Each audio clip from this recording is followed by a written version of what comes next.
I was just trying to have a weekend for myself and my family, but we have some stuff we have to talk about.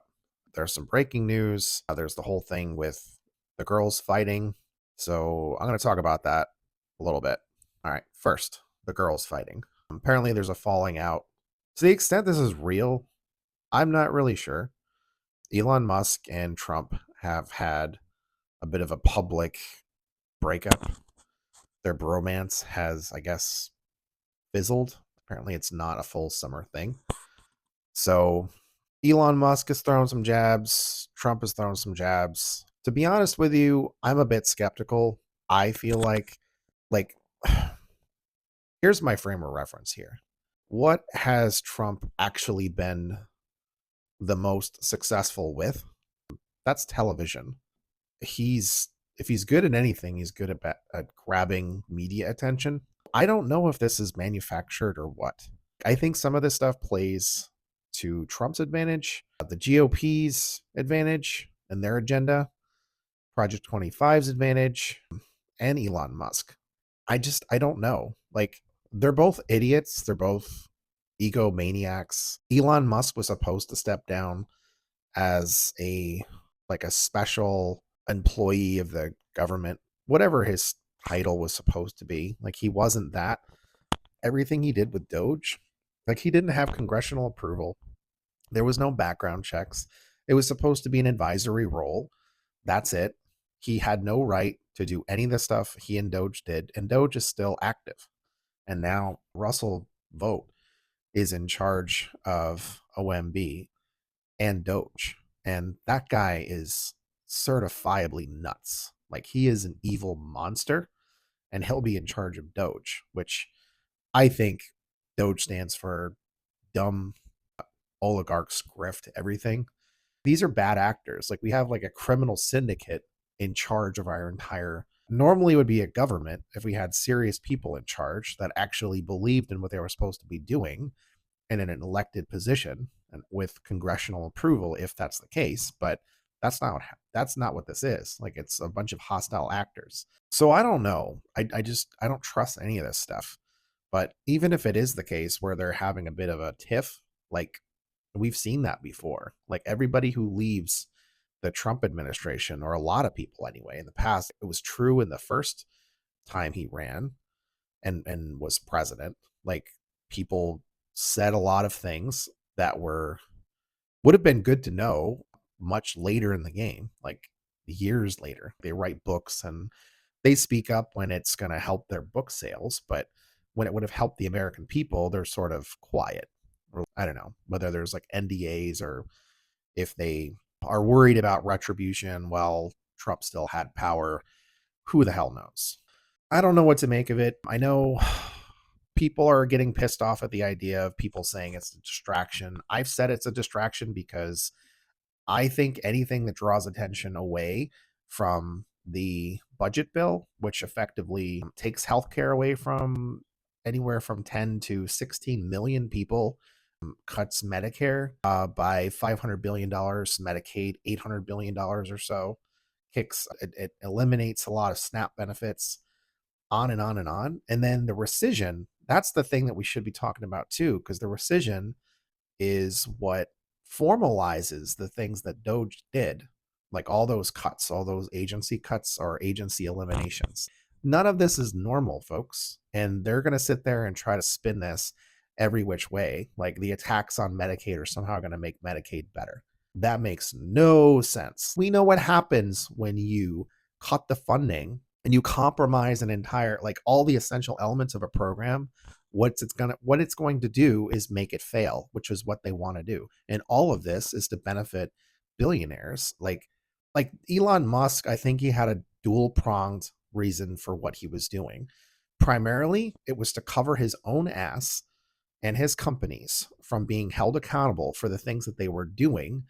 And a lot of agencies had him and his companies dead to rights for breaking the law and not being in compliance with regulations, and they were going after him. And he cut those agencies, or he compromised them so much where they're basically non-functioning, right? Republicans have had such a long history of going after things like Medicaid and Medicare, but in particular Social Security. And they did a lot of horrible things to Social Security. They like dead named a whole bunch of people, which means they have really no ability to actually exist in the country anymore, because how the hell do you exist, work anywhere legally without a Social Security number? That works. That doesn't work at all. I think it's giving cover, this whole fight between Elon Musk and Trump. I think it gives cover about this bill. I know many things are true at once, and the left can process lots of information all at once.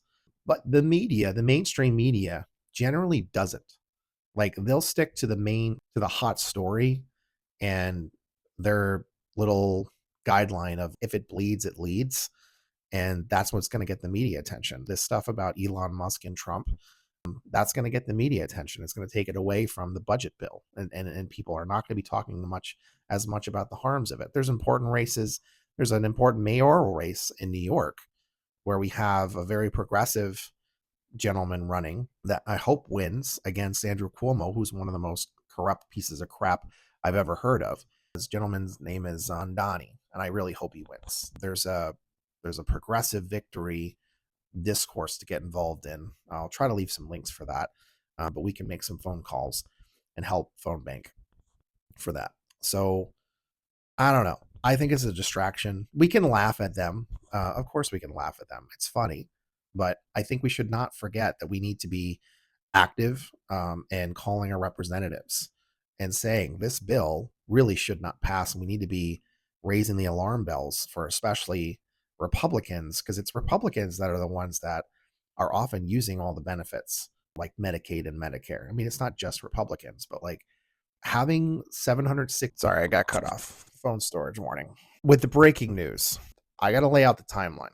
So we know that HHS, the Department of Homeland Security, right, has been going all around the United States, kidnapping people and renditioning a lot of them to places outside the United States. It seems like they're putting people at locations inside the United States, and they're filling up.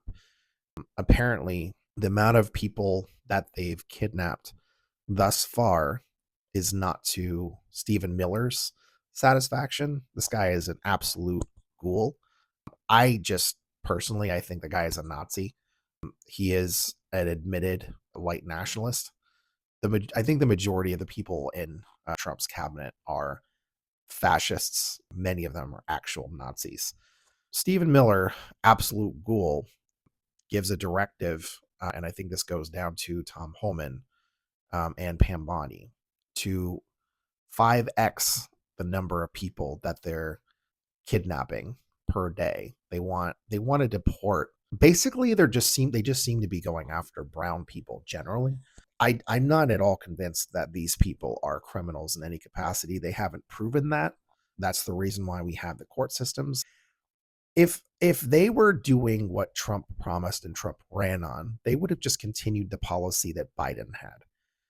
The Biden administration and previous Democrat administrations were holding violent criminals, whether they were born here and have documentation here. Like, native born people here commit more crimes than people that migrate here. That's just the facts. People that came here that had whatever legal status or not legal status, those people were held accountable and they were being processed through the justice system. Apparently, that's just not enough for this regime of people that believe a whole bunch of things that are just not true. They think our country has been invaded by, I don't know, 15, 20, 25 million people that shouldn't be here. Like, I think they think that if you are from anywhere else, that you don't have a right to be here. I think that's what they think, unless you happen to be white. Like the Afrikaners that they brought here, that were not facing a white genocide. That's just not a thing. It's not true. Like, Trump has labeled a whole bunch of countries that have black and brown people as shithole countries. He did that in his first administration. Anyway, Stephen Miller wanted a 5x increase in kidnappings and illegal renditions to other places. So our courts wouldn't be able to catch up, and these people would not have due process. And that's the major complaint of the left. Like, The right wing has this fantasy where the left has labeled Kilmar Abrego Garcia as a hero. We have never said that. I've never heard anybody say that. All people were saying is what the administration did, what the regime did, was fully illegal, fully unconstitutional. The man did not get due process. And now that they got him back, because they're going to indict him on a whole bunch of stuff. Like if you heard Pam Bondi's little press junket that she did, you would think he's the biggest monster in the entire world. She's making a whole bunch of claims. And I don't know what evidence they have, but if he was any of those things, he was those things when Trump was president last time. I guess Trump was soft on crime. Like, why didn't they hold him if they suspected all this stuff? Why was there a no deportation order back to El Salvador when he had an asylum claim? Like, none of this stuff seems to hold up, and lawyers have said it doesn't really pass the sniff test, basically. They said a bunch of other legal things, and I'm not a lawyer, so I don't talk like that. But we'll see what happens in court. But like, that's all we asked for, was that he get his day in court, that he is supposed to get his due process. He's supposed to be able to have a lawyer. He's supposed to see a judge. And if he gets deported at all, you can't send him to CCOT because that's not legal under US law or international law. That would be a violation of his Eighth Amendment rights against cruel and unusual punishment. Like, nobody should be sent there. So up to today. So Stephen Miller demanded that they have a 5x increase in kidnapping people to rendition them elsewhere. In Paramount, California, ICE did a whole bunch of raids, and there were protests in response. Big response from the community. Props to the members in the community that said, hell no, you shouldn't be treating anybody this way. ICE doesn't have any legal authority to do what they're doing. The Trump regime doesn't have any legal authority to do what they're doing. Right wingers, you have to understand how, like, go back to high school civics. You really need to learn how government actually works. You need to know what and who is protected by our Constitution. The founders knew how to differentiate between when something applied to only a citizen and how something applied to everyone. And the Fifth Amendment right, Eighth Amendment right, Fourth Amendment right, Sixth Amendment rights, and First Amendment rights all fall under, they apply to everyone. You're just wrong if you think otherwise. If you think it's wrong that people can come onto US soil and have a bunch of rights, it's a sad day for you. But that's the case. Go to North Korea or something. I don't know. I don't know where to go. To Saudi Arabia. Go to somewhere where, rights are highly questionable or they don't exist. But you live in America, and that's the way it is right now. So it's a sad day for you. So there were massive raids in Paramount, California. I think that was yesterday. And then today, they had massive raids in Los Angeles, and there was a big public response, and there's still protests happening. They sent in the troopers, I think it's the state police, and now here's the update. So Trump has just signed to have 2,000 National Guard troops come in. Pete Hegseth has said that they're going to potentially send in the Marines to basically do law enforcement. What does this mean? The state guard and the Marines would be under the control of Gavin Newsom. In order for Trump to take control of these people, that implies that they're planning on using the Insurrection Act. This should worry you, because with the Insurrection Act, that could also mean they use martial law. Normally, we do not use the military to do duties that, like, police officers tend to do. But effectively, they're going to use the National Guard to do police duties, to quell the quote unquote violence of the peaceful protesters that are outraged because the government is acting illegally and doing horrific things to people that are just members of the community. Like, they went into a Home Depot and grabbed people that were working and claim, like, I don't know, somehow these people are dangerous. Hegseth and Trump are all acting like the migrants that are here, that are like, a lot of them are following the legal process around the United States. They have been going in and grabbing people that were going to their immigration appointments, and like ICE is waiting in the hallway. ICE has gone into graduations at schools and grabbed parents. Like, this administration, I won't call it administration anymore. It's a regime. It's a fascist regime They are the terrorists. They are engaging in domestic terrorism, and they are terrorizing people who are doing nothing to anyone. If there were violent criminals, they're probably already involved in the legal system already, going through the courts like they're supposed to. If this regime ever wanted any legitimacy, they should have followed the law. They should have followed the Constitution. So they're going to receive a lot of scrutiny. We are going to see a lot more protests. What's concerning is they could use martial law in at least California. I don't know where else they might do this, but I live in California. I don't know if it's going to be for the whole state or LA County. I don't know.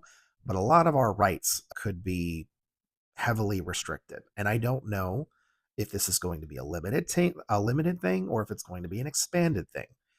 If they're going to go into all the quote unquote sanctuary cities and use the Insurrection Act to use the state guards, the Marines, to use martial law, which means our freedom of speech is greatly curtailed. Our ability to go and protest is greatly curtailed. Our ability to organize, to talk to one another is greatly curtailed. I don't know if this will extend to social media. I don't trust our media that covers this sort of stuff to be honest about what's happening, and that the fact that like there's no basis, there's no grounds to be using all these things. Like as far as I could tell, like the majority of the protests that were happening in LA were peaceful. I'm sure there were agitators. There usually are outside agitators. The Trump regime knew, and I'm sure right-wing groups knew, that they would be ratcheting up these illegal kidnappings, these abuses of their powers, which a lot of the stuff that they're doing is not legitimate. And again, that's why I say I don't think we should pay that much attention to the Trump and Elon Musk feud. And I'll say this too: the things that Elon Musk said, there's nothing new there. Like we already knew that Trump was already over the all over the Epstein files. We already knew that Trump was on the Lolita Express at least 6 or 7 times or more. We already knew that Trump, slept with Melania on Lolita Express for the first time.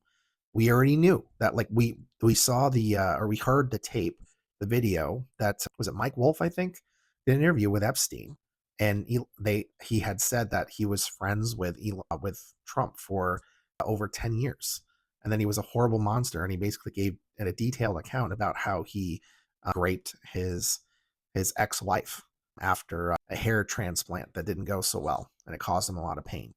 We've known for such a long time that Trump's a monster. That's not new.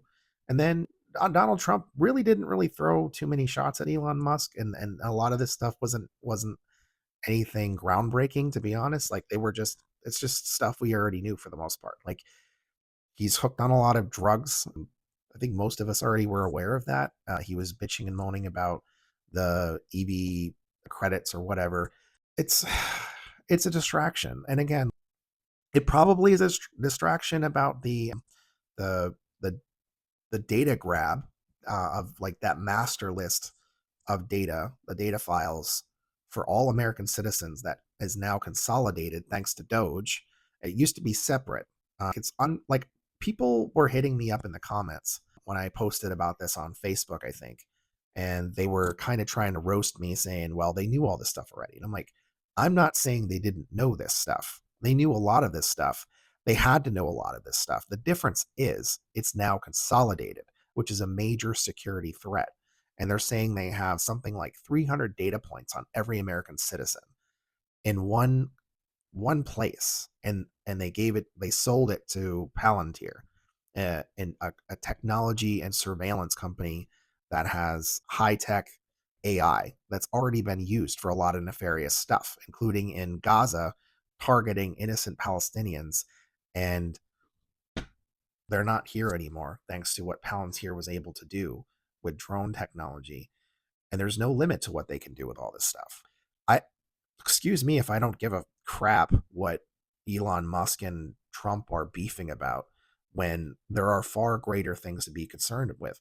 And now I have to worry about martial law. Like I was planning on being out there for June 14th when this, like badly bronzed, not my president has this North Korea style military parade in Washington, D.C. that's going to destroy the roads which are going to need to be repaired for like $34+ million, which should be going towards veterans, probably like their health care, childcare, like anything else. We don't do these things in this country. This is insanity. And I'm not going to sit there and pretend that it's okay. It's not looking good. And it's only been about 5 months, and we're already at the using the Insurrection Act and probably using martial law to crack down on people practicing their First Amendment rights, because we're not okay with our friends and neighbors and people in the community being kidnapped and harassed and illegally detained, and in some cases disappeared. Nobody should be okay with any of this stuff. It's not right to go and snag people that are doing things the legal way, which I don't know what to say about right wingers anymore. I don't know how to see them as human beings when they're okay with this stuff. I'm just not okay with it. I've heard so many of them say, you got to do it the legal way. And they do it the legal way, and then they get snagged in the hallways, or they change the court date. Oops, you missed your thing, and now you're deportable. That's not legal. It's not constitutional. It's just evil, and it's fascist. And I don't know how anybody could go along with this stuff. And I'm worried about the guard members that are going to have to carry out whatever the heck Donald Trump wants them to do, or Pete Hegseth wants them to do. Because guys, if you're listening, and I doubt you are, but if you're listening to me, I really think you should seek out whatever counsel you have available to you. And I don't know if you should resign. You're in a difficult spot, but I don't think you should be utilized this way. If I was still in, I don't know what I would do. I might just consider asking to be reassigned, or to get out of my contract in some way. Honestly, I think I'd rather go to jail than be forced to do things to our citizens that are completely wrong. I don't think we should be using our troops on our soil this way, and it's unprecedented that we would do this. I had to get on and say something. It's getting a little bit late. I need to go to bed. I don't know if you can hear my voice, but it's getting a bit strained because I've been talking for a little bit. I'm sorry about that cut earlier. My phone storage backed up. I was trying to have some self-care and family. I had to come back and finish this up. My audio cut out, so I'm back.